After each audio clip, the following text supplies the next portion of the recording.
Seigneur, nous te remercions ce matin parce que ta parole, c'est la vérité. Nous voulons que ton esprit nous révèle ta volonté, ton plan, ce que tu as. Nous voulons comprendre ton plan. Nous ne voulons pas être ignorants. Nous ne voulons pas être déçus ni trompés par personne. Mais nous voulons, Seigneur, que le Saint-Esprit nous conduise, nous guide, nous enseigne tes voies. Nous te prions ce matin, dans le nom de Jésus. Amen. Good. Donc, qui c'est qui croit? Qui c'est qui ressent que Dieu a besoin de vous? Dieu a besoin de nous. Oui, non. Première chose, Dieu a besoin de nous. On est tous d'accord? Moi, je sais que l'Église a besoin de moi. Et vous, est-ce que vous savez que l'Église a besoin de vous? L'Église, ce n'est pas seulement cette congrégation.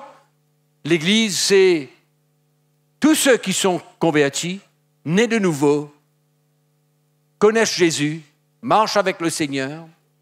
Mais malheureusement, parmi tous ces chrétiens, il y a beaucoup qui sont découragés, déçus, ne comprennent pas le plan de Dieu pour leur vie, sont perdus, n'ont pas de boussole, n'ont pas de vision, ils végètent, ils tournent en rond, sont découragés, beaucoup s'éloignent du Seigneur, beaucoup rétrogradent, et même il y en a beaucoup qui participent d'une manière ou d'une autre dans l'Église, mais qui ne sont pas satisfaits dans leur cœur, frustrés, découragés, ressentent qu'il y a quelque chose d'autre, de meilleur que ce qu'ils ont, ne ressentent pas le cœur du Seigneur, ne ressentent pas la vie de l'Esprit, ne ressentent pas que Dieu est en train de faire une œuvre dans leur vie. Ils sont comme ça aujourd'hui, ils n'ont pas d'espérance ni de foi que demain, dans un mois, ils seront changés et transformés et qu'ils deviendront de plus en plus comme Jésus. Il n'y a pas cette vision, il n'y a pas cette foi, il n'y a pas cette espérance dans leur cœur. C'est dramatique quand même. C'est pourquoi je vous dis, l'Église a besoin de nous. L'Église a besoin de nous. Ce n'est pas une déclaration animée d'orgueil, ni de grande prétention, mais quand il y a une vision dans le cœur de l'homme, quand il y a une vision dans notre cœur, nous savons le contenu de cette vision et nous savons ce que nous devons faire pour accomplir cette vision. Si je vais faire quelque chose demain, dans le naturel, c'est parce qu'il y a un besoin. Oui ou non? Je ne fais rien s'il n'y a pas de besoin. Donc je sais qu'est-ce que je vais accomplir et je sais que je peux accomplir cette chose parce que je suis équipé pour le faire. On comprend ce que je dis? D'accord? Et dans l'esprit, dans l'Église, dans le royaume de Dieu, c'est la même chose. C'est pourquoi je crois personnellement, et nous devons croire, chacun d'entre nous, que l'Église a besoin de nous. Et je répète, ce n'est pas une déclaration animée d'orgueil, mais c'est une vision qu'il y a. Et je sais, je suis convaincu. Et ma prière, c'est que vous soyez convaincus. C'est que vous soyez convaincus que l'Église a besoin de vous. Le monde a besoin de Jésus. Ceux qui ne connaissent pas Dieu ont besoin de Jésus. Ça, c'est une chose. C'est pourquoi nous sommes appelés à aller proclamer l'Évangile partout. À aller planter une tente, à aller de maison en maison, à aller partager l'amour de Jésus, Parce que le monde a besoin de Jésus. Comme nous avons eu besoin de Jésus dans notre vie de la même manière. Nous étions perdus, ignorants, mais le Seigneur, par sa grâce, nous a sauvés. Donc, nous, la première chose que nous voyons, c'est qu'en tant qu'Église, nous sommes appelés à aller partager l'amour de Jésus. D'accord? Et ça, nous sommes tous d'accord. Que Dieu a besoin de nous pour le faire. Mais il y a quelque chose d'autre qui, pour moi, aujourd'hui, est très important. C'est que nous soyons convaincus qu'en dehors de notre appel pour aller partager l'amour de Jésus avec les autres, Dieu a besoin de nous et l'Église de Jésus-Christ a besoin de nous. Et je prie que vous soyez convaincus de la chose. Convaincus que vous ne soyez pas dans cette Église juste simplement pour venir écouter quelques sermons, mais que vous ressentez qu'il y a un trésor dans votre cœur que beaucoup n'ont pas.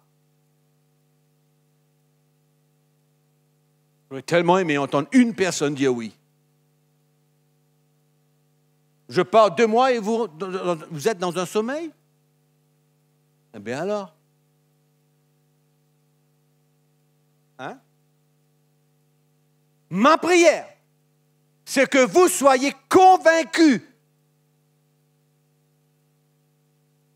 que non seulement le pays a besoin de nous, malgré que beaucoup de gens ne sont pas d'accord.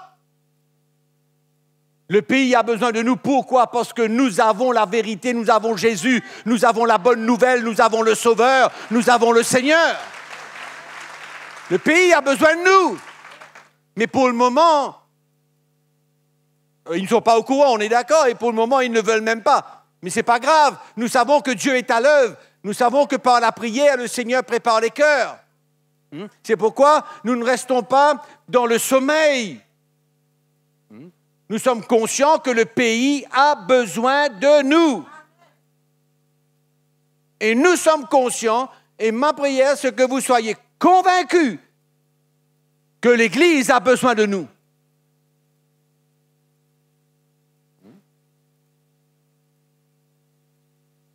Pourquoi? Pourquoi? Dans mon cœur et dans le vôtre, vous savez que Dieu a révélé l'Évangile et a transformé votre vie. Oui ou non?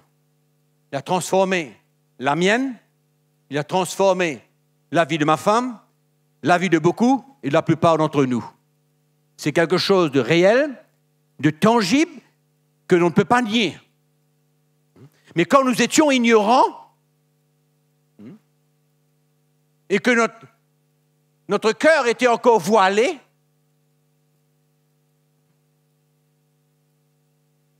rien ne se passait. On pouvait courir de gauche et de droite, on pouvait faire beaucoup de choses, mais il n'y avait pas de maturité, de transformation en nous, de changement dans notre vie. Mais quand l'Évangile est venu dans notre cœur, on a compris le chemin que Dieu nous montrait à suivre, à marcher. Oui ou non? Et cela a fait la différence. Cela a fait la différence. Malgré que c'était une incompréhension de la part de beaucoup, mais aujourd'hui, dans mon cœur, je sais et je suis convaincu que l'Église a besoin d'un message qui est dans votre cœur et qui est dans mon cœur.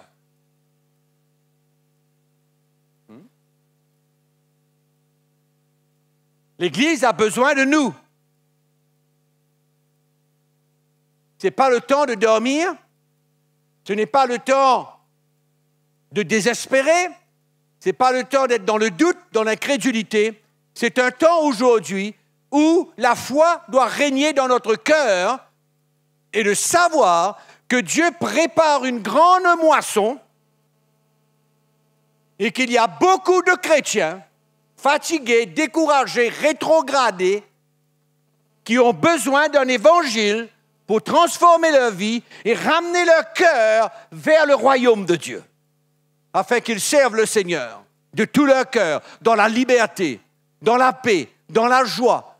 C'est une chose de servir le Seigneur, de courir à gauche et à droite et d'être frustré. C'est une autre chose que de servir le Seigneur dans la liberté, dans la joie, dans la paix et de savoir que Dieu est à l'œuvre dans notre vie. C'est deux choses différentes. Moi, j'ai goûté tous les deux. Et beaucoup d'entre vous l'ont goûté. Oui ou non? Le Seigneur a besoin de nous.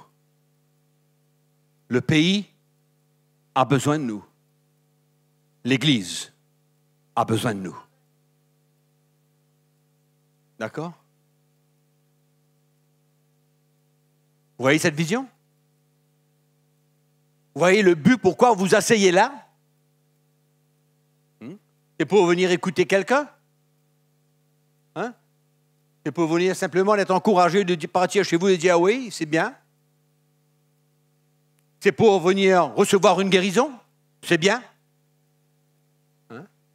C'est pour que le pasteur prie pour vous? C'est bien. Mais c'est loin d'être la vraie vision. C'est loin d'être la vraie vision. De savoir que Dieu nous appelle. Et que Dieu va secouer.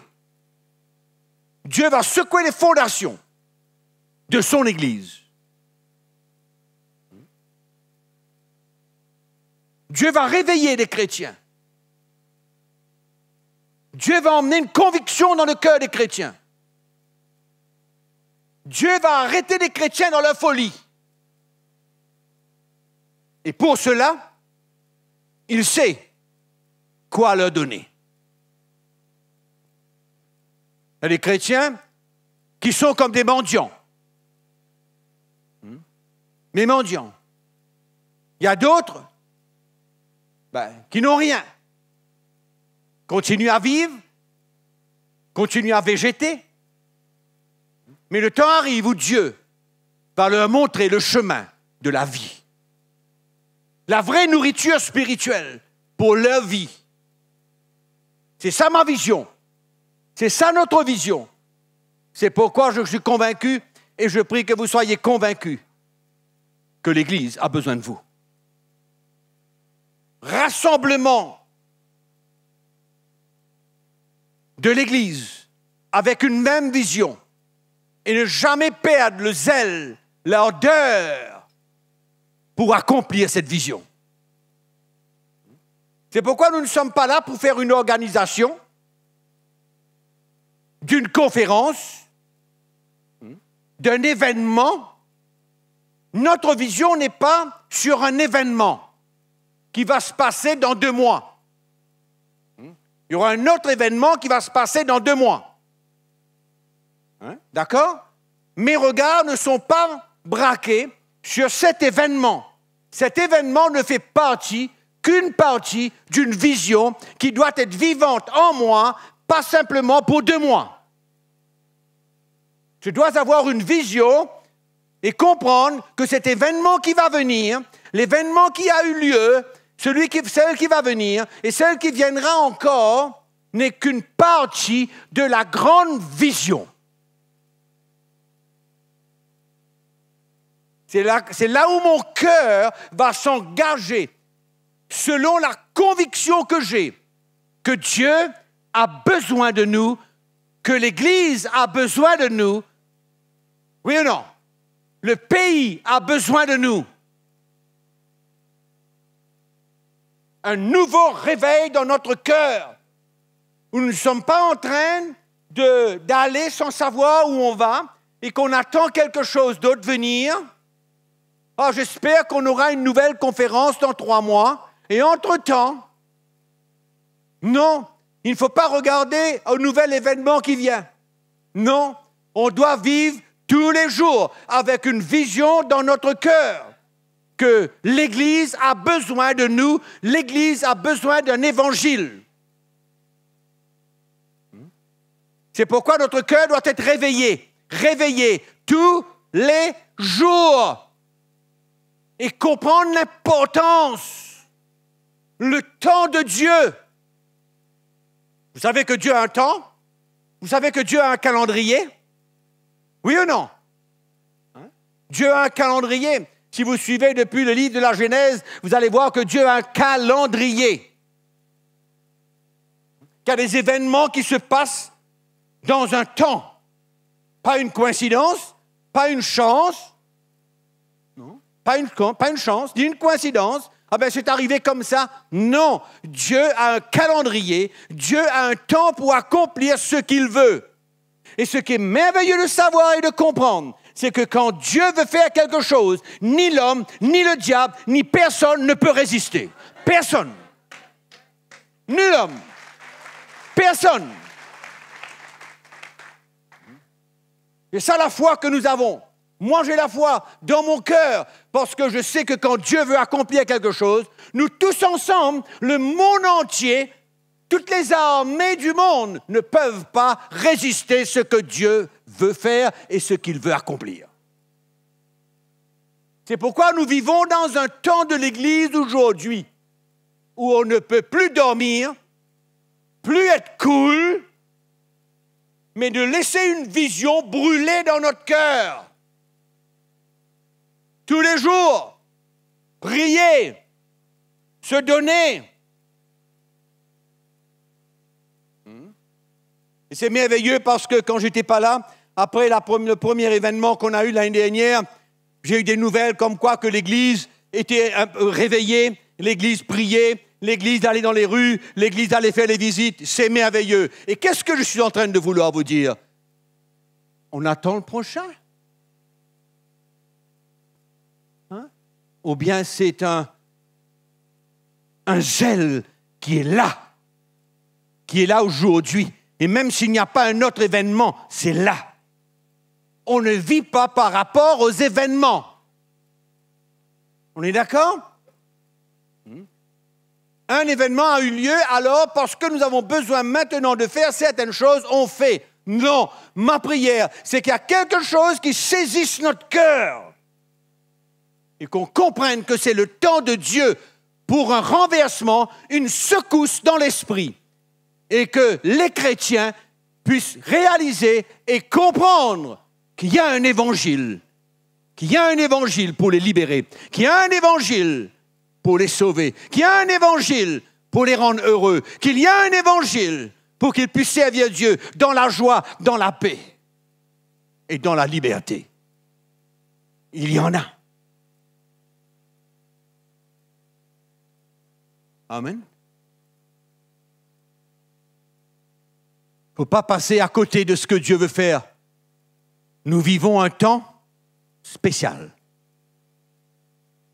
Je ne sais pas si vous le ressentez, mais on vit un temps très, très spécial.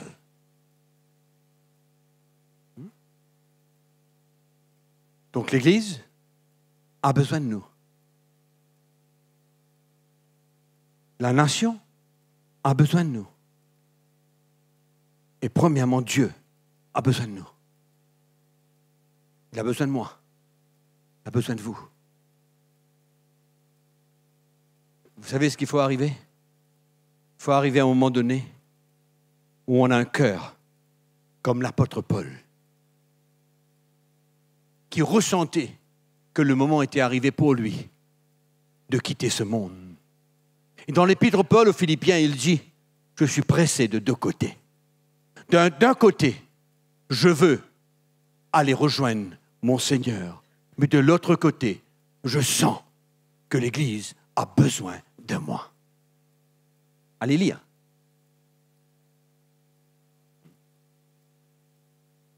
L'Église a besoin de moi, l'apôtre Paul. Et chacun de nous, nous pouvons avoir ce même sentiment, à moins que dans notre cœur, il n'y a pas de vision. Quand il n'y a pas de vision qui brûle dans notre cœur et que nous ne comprenons pas ce que Dieu est en train de vouloir faire aujourd'hui, le temps de Dieu maintenant, si cette vision n'est pas dans notre cœur, on ne peut pas avoir ce même sentiment qui a animé le cœur de l'apôtre Paul. Ce n'est pas qu'aucun d'entre nous ne veut nous comparer à l'apôtre Paul. Je parle du sentiment qui l'animait.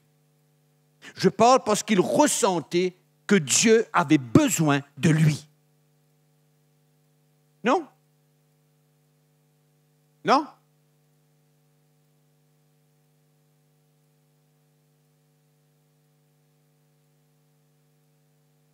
Ouvrez votre Bible avec moi dans l'épître Paul aux Philippiens. Je vais vous lire ce texte.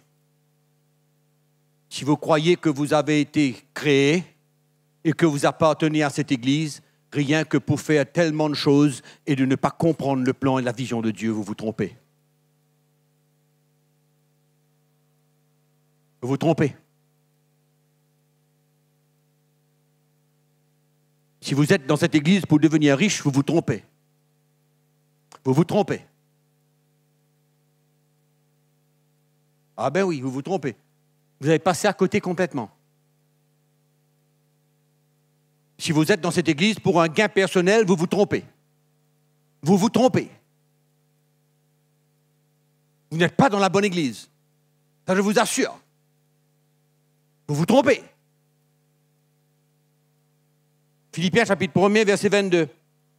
Mais s'il est utile pour mon œuvre que je vive dans la chair, je ne saurais dire ce que je dois préférer.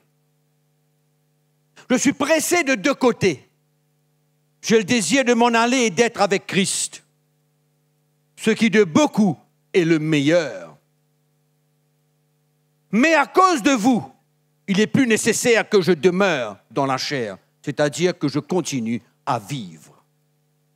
Et je suis persuadé, je sais, que je demeurerai et que je resterai avec vous tous pour votre avancement et pour votre joie dans la foi, afin que par mon retour auprès de vous, vous ayez en moi un abondant sujet de vous glorifier en Jésus-Christ. Amen. Vous avez vu? Vous avez vu ce qu'animait Paul?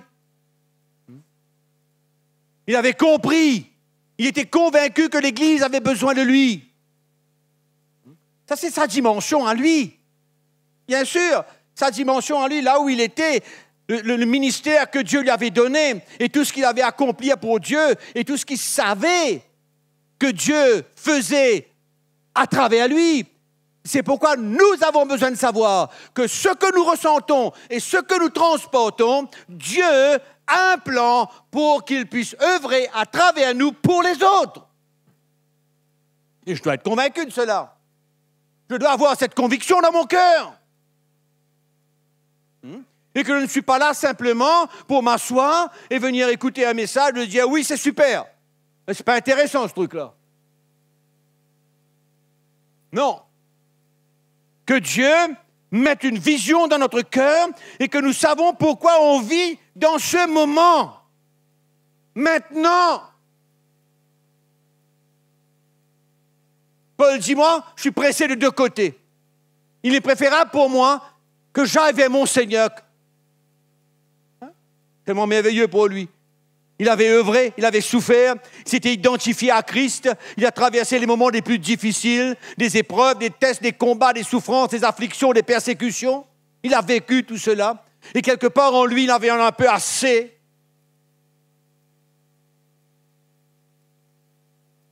Mais il y avait une vision. Il savait pourquoi il vivait. Il savait que l'Église avait besoin de lui. Ce n'est pas simplement de venir chercher quelque chose ici et de repartir à la maison et de dire « Merci Seigneur, tu m'as béni ». Mais c'est bien, c'est bien. Ça fait partie de l'Église, ça fait partie du rassemblement, ça fait partie de ce que Dieu veut faire dans notre vie, c'est merveilleux. Mais ça ne s'arrête pas là quand même. Ça serait triste si ça s'arrête là. Ça serait une vie égoïste. Oui ou non? Égoïste. C'est-à-dire, je viens à l'Église pour moi, pour que Dieu me bénisse, pour qu'il fasse quelque chose pour moi, et je suis content. Moi, je veux vous emmener. Je veux vous emmener dans une nouvelle dimension. Pour comprendre que Dieu et l'Église ont besoin de vous. Pour prier constamment, pour que la lumière brille. Vous savez l'expérience de Moïse, quand il était sur la montagne? Vous savez? Quand il est parti sur la montagne, Dieu l'a visité. Dieu lui a parlé. Et la Bible me dit que son visage rayonnait. Et que le peuple d'Israël ne pouvait même pas le regarder tellement que cette gloire C'est ça qui représentait la gloire de l'Éternel. La gloire de l'Éternel. Sur le visage de Moïse.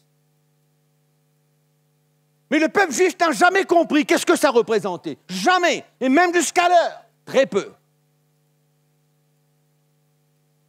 Le peuple d'Israël n'a jamais compris qu'il y avait une autre gloire qui arrivait. C'est pourquoi aujourd'hui, la plupart des Juifs tiennent toujours à cette gloire naturelle qui était sur le visage de Moïse. Et quand Salomon a construit le temple, la gloire de l'Éternel a rempli le temple. Il y avait une grande nuée. J'étais content. Et si vous regardez dans le chapitre 3 et 4 du l'épître de Paul aux Corinthiens, allez lire chez vous, vous allez voir que l'apôtre Paul va comparer la gloire qui était sur le visage de Moïse contre la gloire de cette nouvelle alliance. C'est pourquoi il dit jusqu'à l'heure, jusqu'à maintenant, quand ils lisent Moïse, le voile demeure parce que c'est en Christ qu'il est enlevé. Mais le peuple d'Israël n'a jamais compris que c'était une représentation de la gloire de Christ qui arrivait, qui allait venir. Donc ils se sont limités, gardés à la gloire qui reposait sur la face de Moïse et sur la gloire qui remplissait le temple de l'Éternel, le temple de Salomon. Allez lire un petit peu.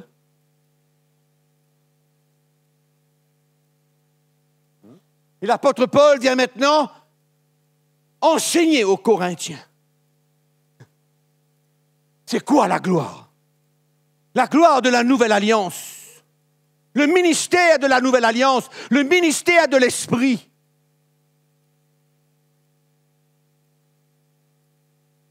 Vous allez lire avec moi un petit texte dans l'épître de Paul aux Corinthiens.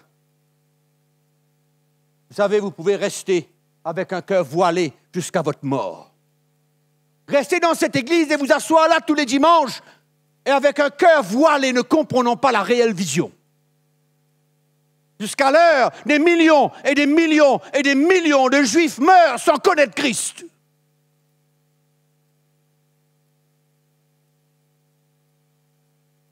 Vous suivez ou non? Hein? Pourquoi? Ils lisent Moïse encore aujourd'hui, mais le voile est encore intact.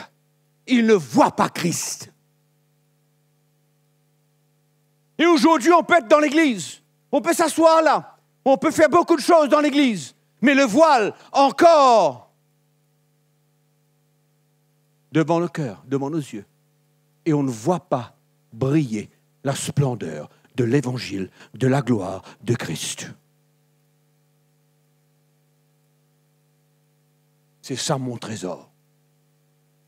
Et du reste, quand Paul termine ce texte, il parle de ce trésor dans un vase de terre.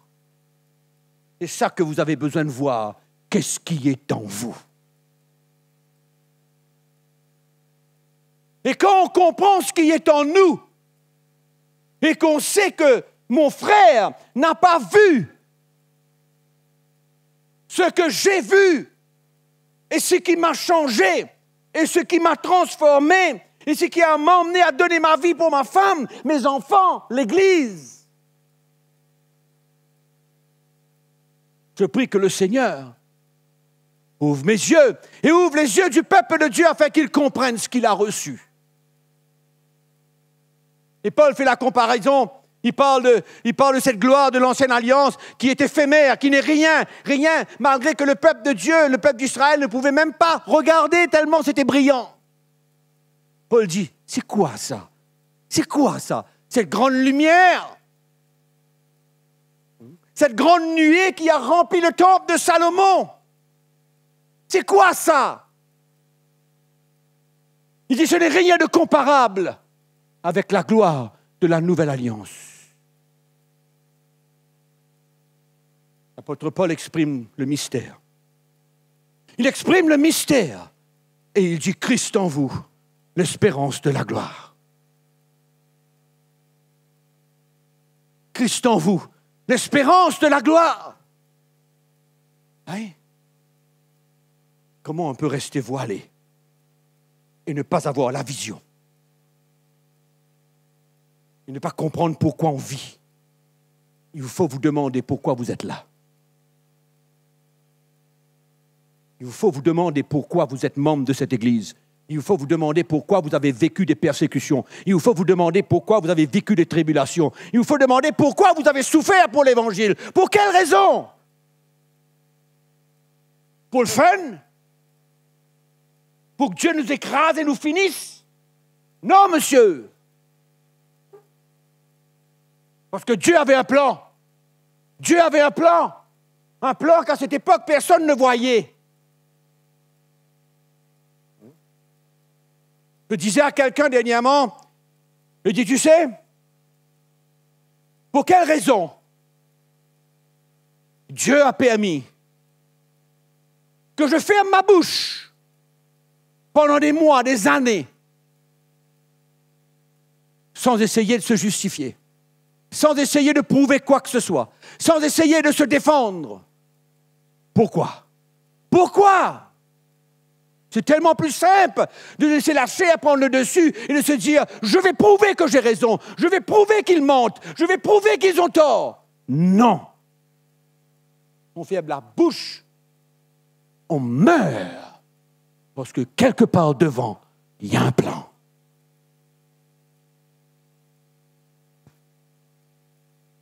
Vous avez traversé ces moments-là, vous croyez que c'est pour rien? Vous croyez que Dieu, lui, il dort? Il dort, il ne comprend pas ce qu'il fait. Il dit, il y a un petit monsieur là qui habite pipe là, à la rue Willoughby, je ne sais pas quelle rue il habite. Ah ben allons faire un petit travail avec lui, allons le briser un peu. C'est comme ça qu'on fait ça? Comme ça que Dieu est? Dieu dit non. Dieu dit, moi j'ai un plan. Maintenant je veux trouver des gens. Je veux trouver des gens, je veux trouver un peuple qui va comprendre mon plan, qui va comprendre ma vision. Et ma prière ce matin, mes frères, c'est que vous soyez convaincus qu'il y a un plan pour vous, pour cette nation, pour le pays et pour l'Église de Jésus-Christ. Autrement, vous n'êtes pas dans la bonne Église. Vous n'êtes pas dans la bonne Église. Hein? Autrement, vous n'êtes pas dans la bonne Église. Qu'est-ce que vous venez chercher?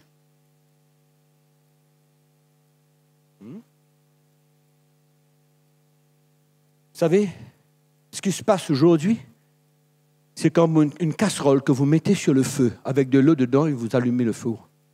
Ça commence à chauffer. Ça commence à chauffer. Vous voyez ce que je veux dire? Ça commence à bouillir. C'est l'image de ce que Dieu veut faire. C'est pourquoi nous vivons dans un temps, dans un moment où chaque cœur présent ici ce matin doit être convaincu que Dieu a besoin de vous pour l'Église. Et que ce n'est pas un temps d'une semaine, ce n'est pas une histoire d'un mois, ce n'est pas une histoire d'un trimestre, ce n'est pas l'attente d'un nouvel événement, ce n'est pas de se donner jusqu'à qu'un moment arrive et puis fini. Non, c'est un cœur qui doit capter, saisir la vision du Seigneur pour notre nation, pour l'Église de Jésus-Christ. C'est ça qu'on a besoin. Et que notre détermination aujourd'hui demeure. Et que notre esprit de sacrifice demeure. Et que notre esprit de se donner, de s'investir, demeure. Continuellement. Et que nous soyons bouillants. Un événement ou non, qu'importe quoi. Hein? Qu'importe quoi. Présent. Présent. Si tu as trop de choses à faire, ben, fais attention. Parce que tu risques de manquer le coach. Tu as compris? Attention que si tu fais trop de choses, ça étouffe ce que Dieu veut mettre dans ton cœur. Et tu ne comprends plus pour la vraie raison pourquoi tu vis. C'est pourquoi j'aime ce que Paul a dit. Je suis pressé de deux côtés. Je veux aller rencontrer mon Seigneur. Mais je sais pourquoi l'Église a besoin de moi. C'est ça, votre déclaration. L'Église de Jésus-Christ a besoin de moi maintenant pour faire briller l'Évangile. Si vous ne pouvez pas prêcher l'Évangile, ce n'est pas grave. Vous pouvez le soutenir par votre prière, le soutenir par vos finances, le soutenir par votre présence quelque part, le soutenir par n'importe quelle manière que Dieu vous appelle à le soutenir, mais que vous ne dormez pas, mais que vous soyez bouillant pour cette vision.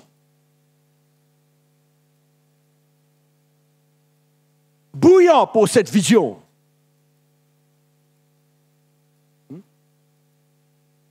Mais d'accord? Allez, on retourne à 2 Corinthiens.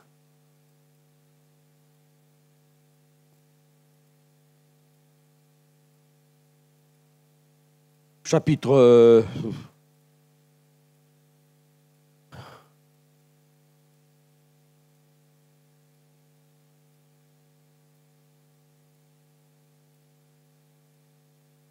Allez, on lit le verset 7, ok? Je n'ai pas dit? Vous connaissez la Bible? C'est dans le verset 7, trouvez. C'est dans 2 Corinthiens, trouvez, au verset 7. Qui c'est qui va trouver au premier? Pardon? Non. 3. Merci, 3. En moins, j'ai un peu de votre coopération. Ah. Alors, on va faire un quiz. Allez, d'accord? Allez. Si le ministère de la mort gravé avec des lettres sur des pierres a été glorieux, au point que les fils d'Israël ne pouvaient fixer les regards sur le visage de Moïse à cause de la gloire de son visage, bien que cette gloire ait été passagère, combien le ministère de l'Esprit ne sera-t-il pas plus glorieux? Si le ministère de la condamnation a été glorieux, vous comprenez, le ministère de la condamnation, hein? Vous comprenez? L'ancienne alliance. D'accord? La gloire de l'ancienne alliance. OK. Alors, si le ministère de la condamnation a été glorieux, le ministère de la justice est de beaucoup supérieur en gloire. Qui c'est qui a vu aujourd'hui briller la gloire du Seigneur? Qui c'est qui a vu une lumière quelque part dans sa chambre? Qui c'est qui a vu une nuée dans cette salle un jour? Et pourtant, la gloire de Christ est bien plus réelle dans cet endroit maintenant que la gloire qui brillait sur le visage de Moïse. À cause de Christ en moi et en vous.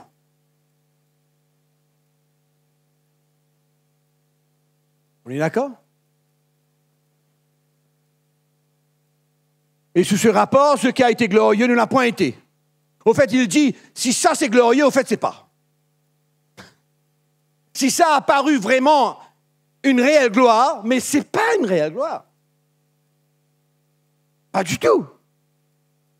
Et pourtant, le peuple d'Israël était... Vous ne pouvez même pas regarder. En effet, ce qui a été passager était glorieux, ce qui est permanent est bien plus glorieux. Ayons donc cette espérance, nous usons d'une grande liberté et nous ne faisons pas comme Moïse, qui mettait un voile sur son visage pour que les fils d'Israël ne fixent pas les regards sur la fin de ce qui était passager. Sur la fin de ce qui était passager. Répétez, sur la fin de ce qui était passager.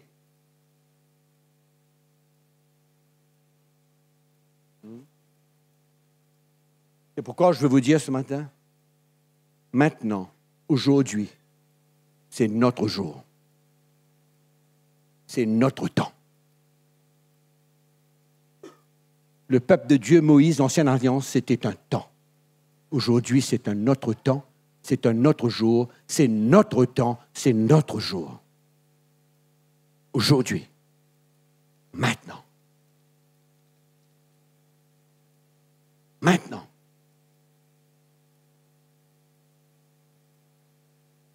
Mais ils sont devenus Dieu d'entendement. Là, il parle des Juifs, là.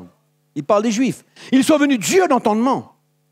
Car jusqu'à ce jour, le même voile demeure quand ils font la lecture de l'Ancien Testament.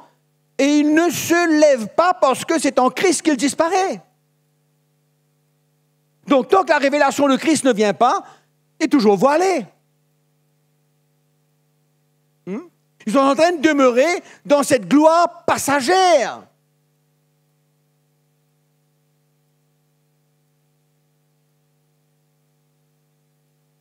Donc, jusqu'à ce jour, quand on dit Moïse, un voile est jeté sur leur cœur, mais lorsque les cœurs se convertissent au Seigneur, le voile est ôté. Or, le Seigneur, c'est l'Esprit, et là où est l'Esprit du Seigneur, là est la liberté. Nous tous, dont le visage découvert, reflète la gloire du Seigneur. Nous qui? Nous comment? Notre visage? Notre être? Notre corps? Non, nous.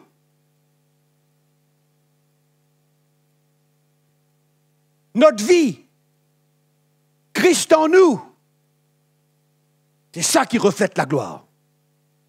On est d'accord? Oui. C'est ça qu'on a besoin de comprendre aujourd'hui. Parce que cela emmène, ce que je suis en train de vous dire là, emmène qu'il y a un évangile qui peut rester voilé.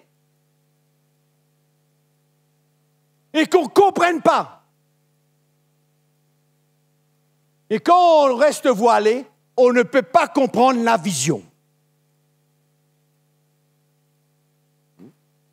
On a une seule idée, c'est de partager Christ afin que les gens le connaissent. Mais quand le voile est vraiment ôté, on va aller dans le chapitre 4 maintenant. Et il parle au verset 3.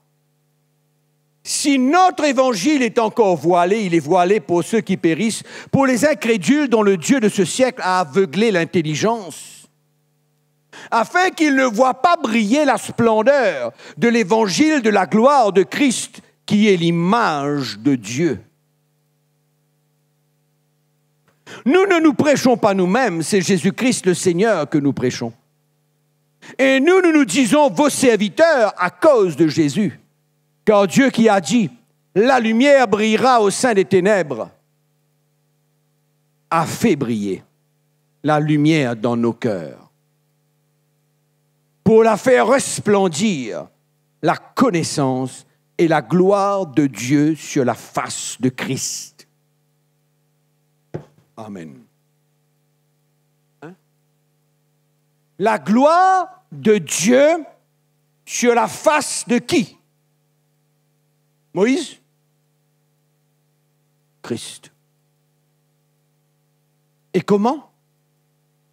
Et comment? Et comment? Ce n'est seulement possible quand Christ vit sa vie en vous et en moi. On est d'accord?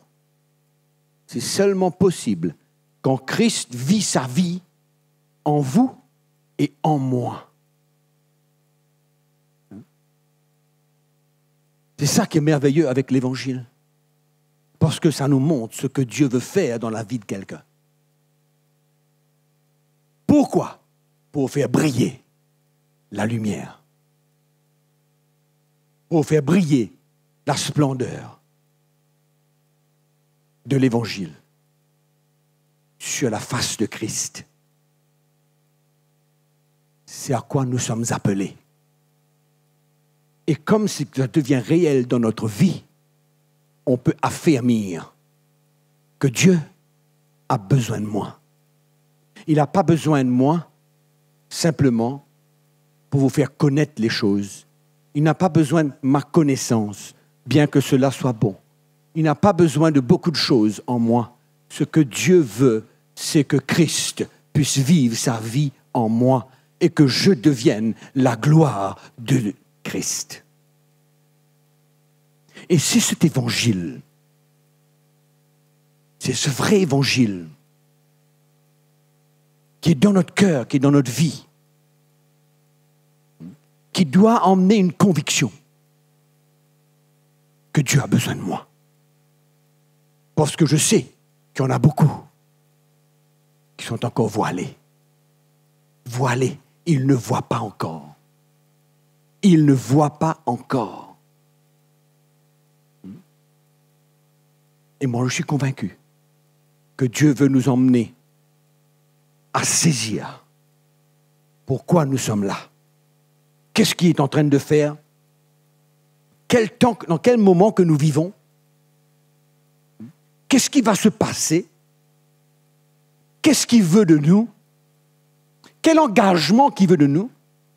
Quelle vie de sacrifice qu'il veut de nous? Pourquoi il nous a appelés dans cette église? Pourquoi il a enlevé le voile devant nos yeux et qu'il nous a fait briller la gloire de l'évangile dans nos cœurs? Pourquoi il a fait tellement d'œuvres en nous que nous avons été transformés? Pourquoi tout cela? Et je prie que le Seigneur nous éclaire. Et que nous soyons convaincus qu'on ne peut plus dormir, mais que nous sommes responsables. Nous sommes responsables de la nation, de l'Église de Christ, dans la part que Dieu nous a réservée, nous. Nous. Qu'importe ce que les autres font et ce que Dieu fait à travers, mais pour nous, ce que Dieu nous a révélé, le plan qu'il a, la vision qu'il a, et comment il veut se servir de nous, et qu'il a besoin de nous, je prie que cela soit marqué dans le cœur de chacun. Marqué dans le cœur de chacun.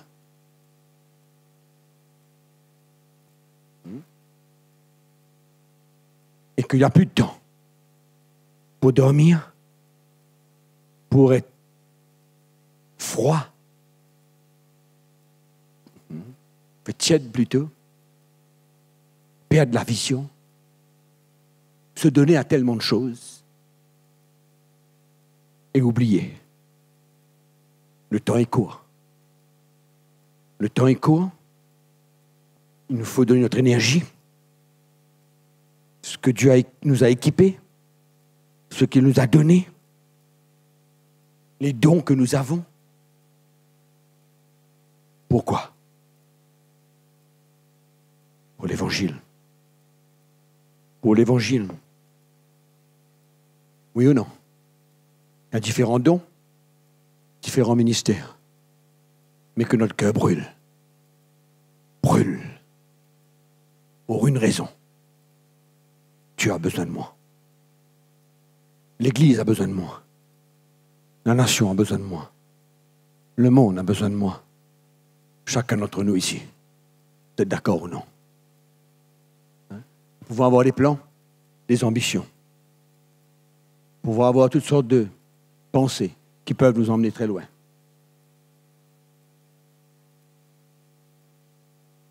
Ma prière, c'est que nous soyons tous convaincus.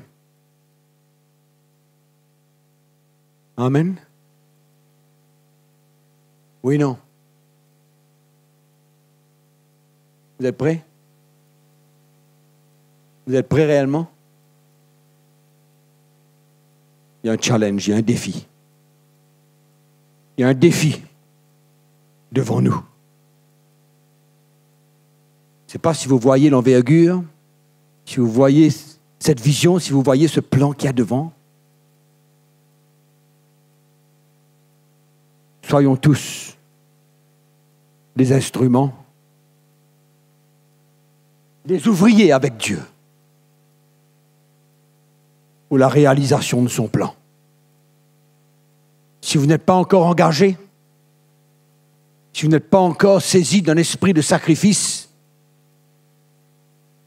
mais je prie que le Seigneur parle, vous visite, se révèle à votre cœur et vous comprenez pourquoi vous vivez et pourquoi vous appartenez à cette Église.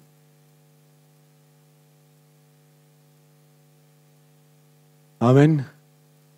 Vous êtes là ou non? Vous êtes prêts à prendre ce défi? À prendre ce challenge? Ne pas s'engager pour un temps, s'engager pour la vie. Amen. S'engager pour la vie. Ce n'est pas un temps, c'est la vie. C'est comme le mariage, ce n'est pas un temps, c'est la vie. Oui, non. Hein? Le ministère, c'est pareil. Je m'engage avec Dieu pour la vie. Oui. Malgré les difficultés, les tentations, les problèmes, les situations, je m'engage pour la vie. Il n'y a pas d'autre plan. Il n'y a pas d'autre plan. S'il y a un autre plan, plan B, plan C, du diable. Vos pensées charnelles. Et pourquoi il y a un chemin devant nous? Je termine. Il y a un petit chemin devant nous. Il n'est peut-être pas aussi large que vous le croyez. Il n'est peut-être pas aussi large que vous le croyez. Au fait, la Bible nous dit qu'il est étroit. Et c'est le seul moyen de répondre à cet appel. Le seul et unique moyen de répondre à cet appel.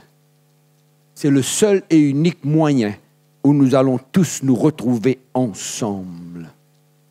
Dans l'amour de Dieu, dans la paix, dans la joie, dans le service de Dieu. Il n'y a pas d'autre issue, il n'y a pas de plan B, ni C, ni D. Et ma prière, c'est que vous soyez convaincus que Dieu a besoin de vous. L'Église a besoin de vous. Vous comprenez, quand je dis Église, ça veut dire quoi? Ce n'est pas ces frères et sœurs-là, ça aussi, mais toute l'Église. Les gens qui souffrent, les chrétiens fatigués, abîmés, découragés, n'ayant plus de vision, comme je l'ai dit tout à l'heure. OK? Moi, j'ai une vision. Moi, je suis bien dans mon cœur. Moi, je suis satisfait. Pas satisfait de ce que je suis complètement, parce que Dieu a besoin de continuer à me changer, mais satisfait